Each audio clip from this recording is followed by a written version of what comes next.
just on the strength of lying. They put up Yeah, man, I pictures. cut Jay-Z here, nigga. Can I share something with you guys? Can I share something just before we go? Because I know Lapeef is trying to say something, but just before we go, I want to share you guys something. The Arab swag.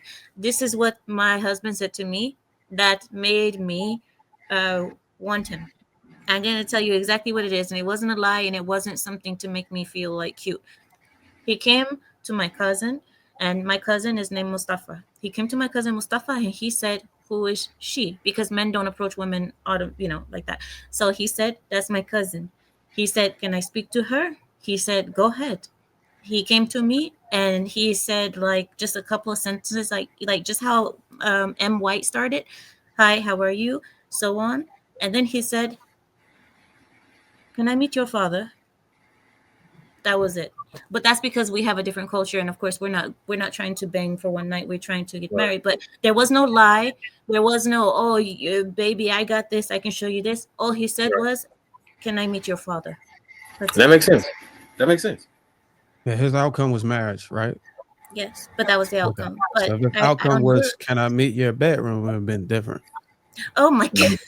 That's the thing. It's like we're talking about the reason why this is strange, because we're not talking about a world where everybody's intentions are pure here. We're talking about people that get over, that want instant gratification and all of that shit.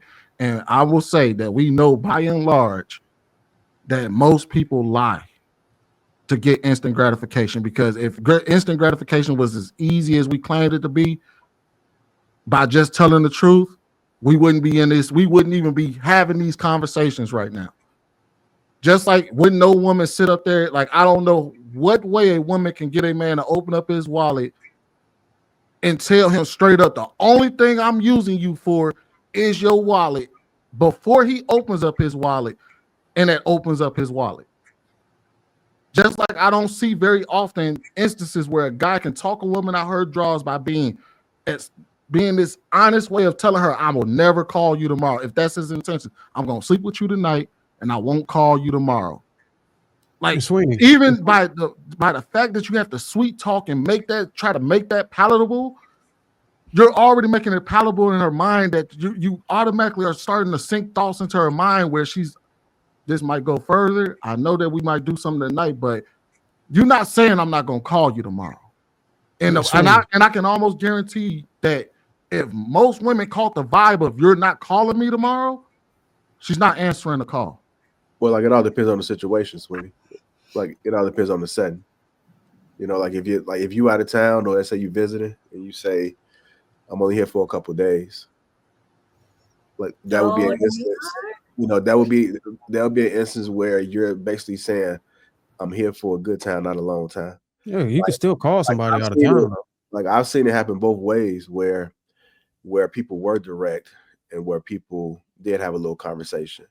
If you talk about tact, to me, it's just knowing what to do in a situation.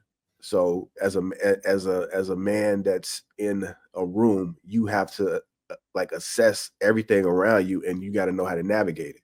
So if you are equipped with the game, with the ism, then once you start having a conversation, you're going to know how to navigate this conversation. Yeah, I had a homie do that. He lived 5 minutes down the street. He said he only here for a couple of days. That's right. A lot. But if she wants you, then she's going to consider. Just like when, that's the lie she sold. You sold her. Yeah. So like when you said, "Hey, you got a bill to pay," she'll probably laugh, but she probably never heard that before. So she may kind of ponder on it a little bit. Like Ash was smiling and she was laughing, but if somebody came and said, "I'm trying to pay a bill," it's a lot of women that want their bills paid. So she might not respond right away, but now you just open it up a little bit to have a conversation. And then she may entertain it a little bit, and then she may bust it open later. So let me ask you this, JR. How many people, how many posts, how many issues you hear where women are saying, "Ain't no way a man gonna be laying in my bed and in my couch and I'm giving him sex and he ain't paying none of my bills, get my hair done. I'm blocking him." How many of them are you saying? And this is dude that's in a relationship with him. These guys are having to pay the bills or pay something, any way. So if I mean, you got some women out there that just are busted open for nothing, for the free. Like I call them just straight freaks. They the bottom. They not even on the level of a 304. At least, well, I'm not gonna even say that. The sex worker has a little bit more. She's on a different level. She's getting something for the torture on her womb. The woman who's just getting her womb spent for nothing, for attraction, for res. Oh my God, she is at the bottom of the recreational yards. But I'm saying, like, what I'm doing is I'm gonna appreciate. I have something I gotta add. I'm gonna add. You have something you're gonna add. We walk away. I think those are what they call transactional, or what's it, situationships or whatever. Transactional relationship. Yeah. So that's how they operating today. I can understand that. But whenever you out here just busting it open for nothing, just because y'all watch motherfucking Twilight together or some shit like that, like damn. No.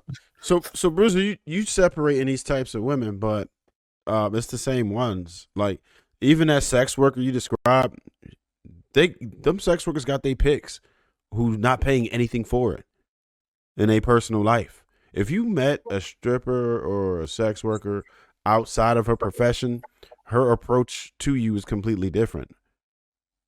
That's the difference.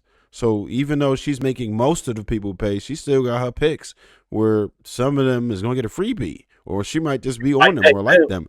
That's because she's full. She's full. So that's why I say if she has a need. So that's the same thing I do as a consultant. How did we? I can give 12 sessions in a month and make about $1,200. I'm good. Somebody might say, hey, look, man, I need to talk to you about something. All right, man, I got you. I got an hour this, man. I don't charge them. I'm full. You know what I'm saying? I'm good. I done met my quota. So if the coochie done met his quota, if she done paid all our bills off, then yeah, maybe you might run around her and you might be given for the free. Yeah, I understand it. But if this woman is having needs and ain't nobody, she got bills. Oh, she got a demand. No, ain't no free. Maybe the broke man getting away with getting it for free because the other nigga paying for it. The other nigga done paid already. She done already paid the price. She like, that's what I said. Listen, I don't want it for the free. Because listen, I don't even want nothing free. I don't want nobody to say they gave me nothing free. If you got a need and I got a need, we can work. If we both ain't got no. That's how you get caught up in shit. Because if I can get it on the record that you done accepted some money, I'm in the clear. You can't file no reports. You can't say I did you dirty. Nah. I done paid your ass off and we done turned the lights off. We out.